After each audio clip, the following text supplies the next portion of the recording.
Assalamualaikum warahmatullahi wabarakatuh. Baik, sebelum mulai baiknya kita berdoa dulu agar pembelajaran kita diridhoi oleh Allah Subhanahu wa taala. Berdoa dimulai. Yang akan kita bahas tentang prinsip syariah, nilai-nilai aswaja dan etika bisnis Islam dalam pengelolaan organisasi bisnis. Ya. Oke, kawan-kawan semua, sebelum saya mulai pembahasan tentang manajemen bisnis syariah itu sendiri seperti apa, saya ingin ada masukan dari kawan-kawan, ada komentar dari kalian tentang manajemen bisnis syariah itu menurut pandangan kalian itu apa? Menurut kamu apa manajemen bisnis syariah? Manajemen bisnis syariah merupakan suatu organisasi atau lembaga yang di dalamnya itu akad-akadnya berdasarkan syariat Islam. Berdasarkan akad-akad syariat Islam. Good, bagus. Ya, sebuah misalnya organisasi gitu ya, yang termasuk di dalamnya itu menggunakan akad-akad syariat Islam dan lain sebagainya. Manajemen bisnis syariah adalah kegiatan berbisnis yang diatur, ya, pengaturan kegiatan berbisnis yang meliputi nilai-nilai Islam di dalamnya. Itu kurang lebih definisi umumnya, gitu ya. Selanjutnya ada bagian tentang tauhid, amanah, keadilan dan ihsan dalam pembahasan kita, khususnya dalam bagian prinsip syariah dan nilai-nilai keaswajaan dalam pengelolaan organisasi bisnis pada kali ini. Ya, ada nilai tauhid dalam berbisnis. Teman-teman ada yang tahu nggak apa itu konotasi tauhid dalam bisnis itu menurut kalian itu apa sih? Tauhid dalam berbisnis. Tauhid itu apa? Tauhid itu apa? Tauhid, makna dari tauhid mengesahkan sesuatu, menunggalkan sesuatu, mensatu-satukannya, gitu ya. Kurang lebih maknanya seperti itu. Menjadikan satu-satunya. Itu makna dari tauhid. Mengesahkan sesuatu, itu makna dari tauhid. Tidak ada yang lain kecuali cuma itu makna dari tauhid. Nah, tapi ada di sini tauhid dalam bisnis. Jadi bisnis ini ada nilai tauhid di dalamnya. Ada nilai tauhid dalam bisnis. Ternyata dalam berbisnis dalam perspektif Islam itu nggak cuma ngomongin soal profit secara uang saja, materi. Tapi dalam Islam diatur, dalam berbisnis juga harus ada nilai tauhidnya loh di dalamnya. Nah, apa makna dari hal ini? Setidaknya dalam hal ini ya ada dua hal yang perlu diperhatikan berkaitan dengan nilai tauhid dalam bisnis. Yang pertama, harus memperhatikan hakikat kepemilikan. Hakikat kepemilikan.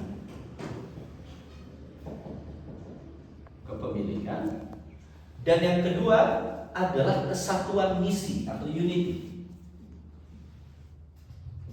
Kesatuan misi.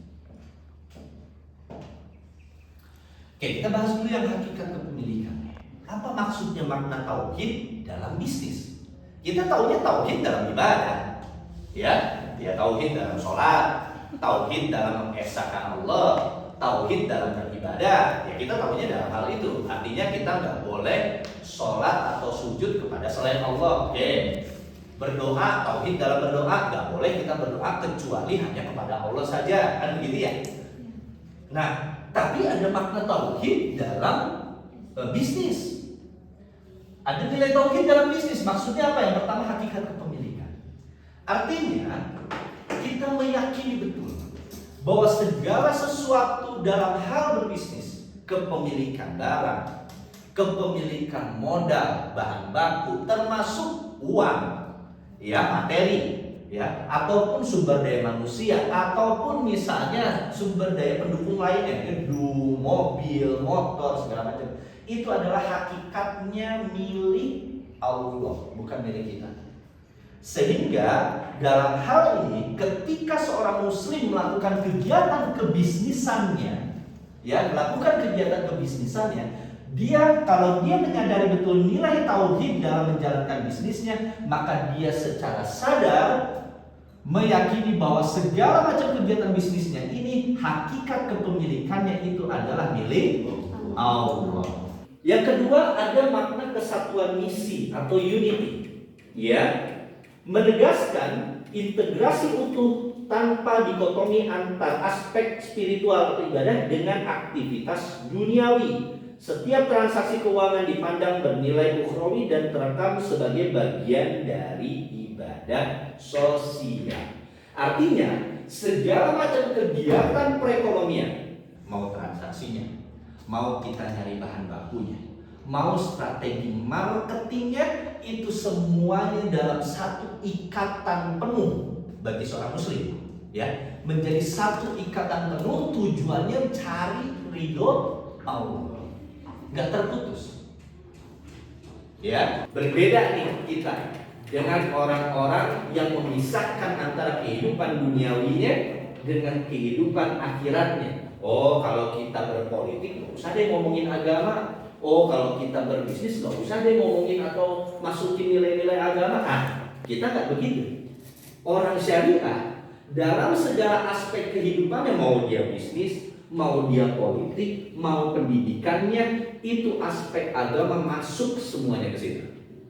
Begitu juga kalau kita ngomongin soal bisnis, mau dari transaksinya, mau dari produksinya, distribusinya, sampai konsumsinya sekalipun atau strategi marketingnya sekalipun, itu semua mengandung nilai-nilai Islam di dalamnya.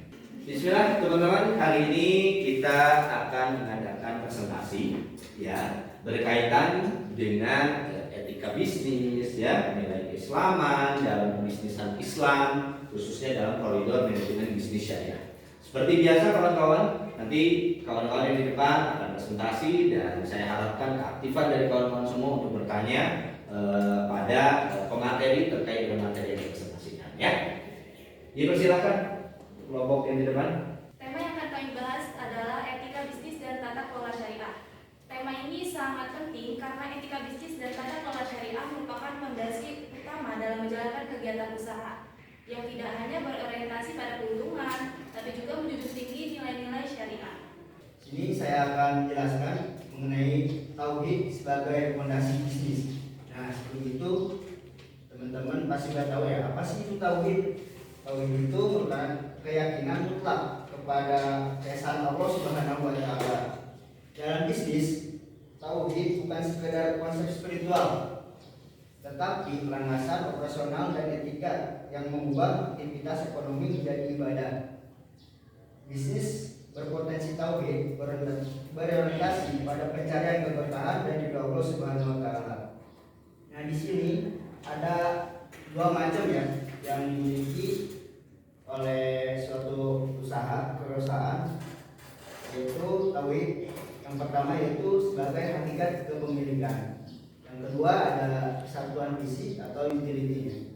Yang selanjutnya ada transaksi yang adil atau halal. Selanjutnya ada karakter pengelola organisasi. Di sini ada tiga macam. Yang pertama amanah, yang kedua keadilan, yang terakhir ihsan atau keunggulan. Saya akan melanjutkan materi tentang aplikasi amanah dan keadilan.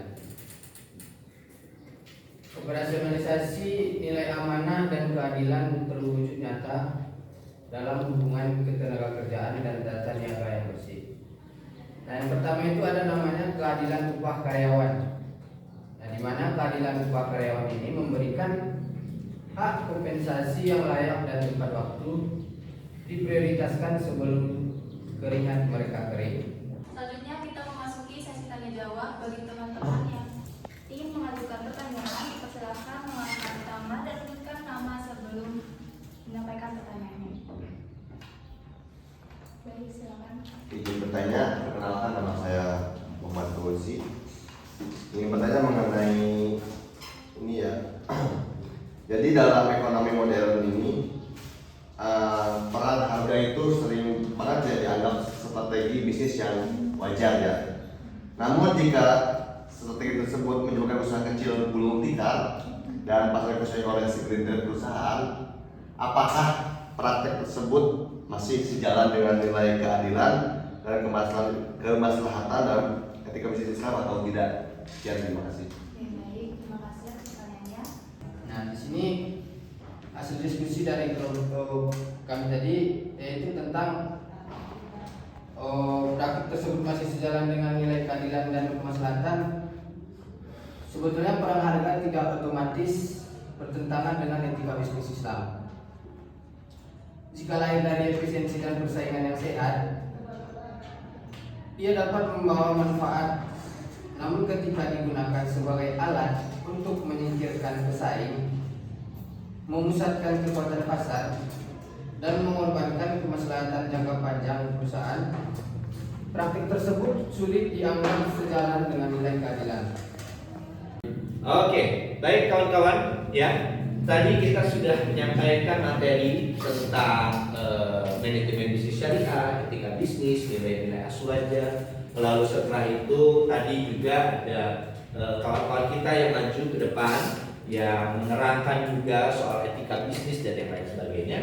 Nah, saya pada kesempatan kali ini meminta kepada kawan-kawan untuk kalian tolong berikan atau menganalisis sebuah studi kasus tentang etika bisnis Islam. Ya. Jadi hasil dari diskusi kelompok kita yaitu kita menganalisa yaitu studi kasus dari pelanggaran etika bisnis Islam dalam transparansi produk PT Ajinomoto Indonesia. Kami mengambil kasus ini karena produk Ajinomoto itu adalah salah satu bahan baku ya untuk kita nih, contoh yang buat masak kayak sasa tuh atau micin ya, itu kita sering digunakan. Maka kita harus benar-benar menganalisa lagi dari mana bahan baku tersebut. Nah di sini jadi Ajinomoto ini melakukan suatu kasus yang melanggar atau melakukan praktek yang tidak etis, yaitu kasusnya itu melakukan manipulasi bahan baku.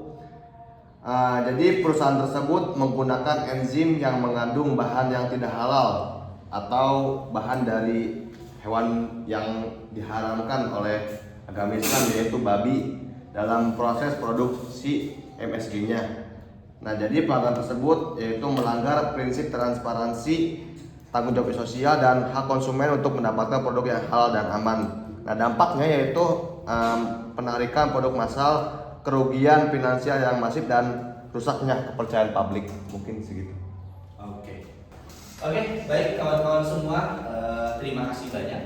Hari ini pembelajarannya cukup menarik. Kita membahas soal manajemen bisnis syariah tadi, lalu juga etika bisnis syariah, ya, dan lain sebagainya. Saya harapkan pada pertemuan kali ini bisa memberikan insight, masukan, informasi baru, ya, menambah wawasan buat kita bersama berkaitan dengan apa itu manajemen bisnis syariah, lalu apa tadi etika bisnis, nilai-nilai aswaja dalam bisnis, dan yang lain sebagainya, ya.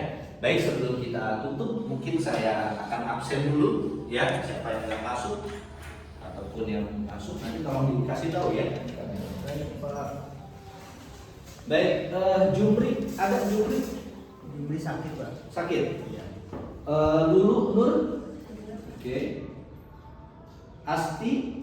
Sakit ya? Nanti tolong sampaikan yang sakit atau izin untuk memberikan surat kepada saya ya, ininya ya. Lala, Putri, Randy Cahya, Randy izin, Pak. izin. Najwa Amalia, Nur Malasari, Izin juga, Pak. izin. Adi Sadelia Sapitri, Ibnu Akil, Fauzil Adil, Izin, Pak. izin. Gilang, Hadir, Pak. Gifari, Izin, Pak. izin.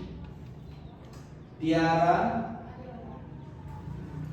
Menteri Pandi, Santiawati,